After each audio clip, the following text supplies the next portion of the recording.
Pluribus, How to Survive the Hivemind Apocalypse. Pluribus is an interesting show.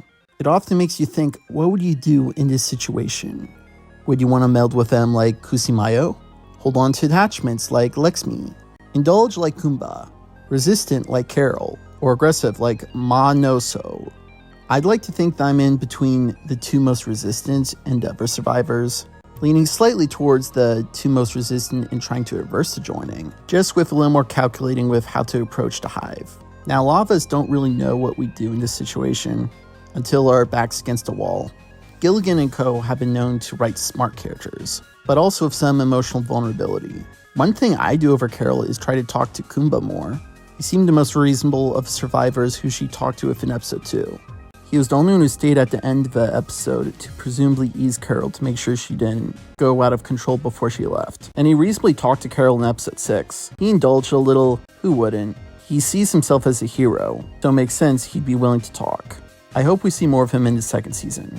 Anyway, as far as approaching the hive mind, one part that sticks out is Carol focusing in on the fact they can't lie, which isn't exactly true. They could be brutally honest point blank, but they could easily lie by omission, which is paramount for several reveals. Like considering everything with Zosha, they handpicked this woman from the middle of nowhere who resembles a character in Carol's book, and they seriously try to pass this off as, oh, she was originally just going on a stroll. There's the whole HDP fiasco, and the ending reveal where they had access to Carol's eggs, and were going along to try to assimilate her anyway.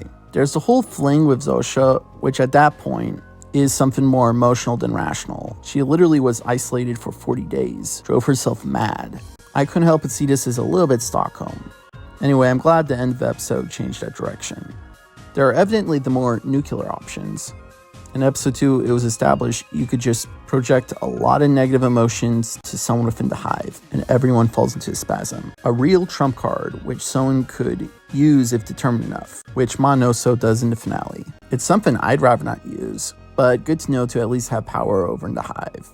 There's also the concept of a cure. We don't really know if there's a cure yet, and the prospect of finding one provides a lot of dramatic tension. With a reveal at the end, Carol now has an atomic bomb. They are either going to save the world or destroy it. In some sense, the most extreme of questions. Where does someone have to be to ponder such an idea? God bless your soul. Anyway, what do you think of the show?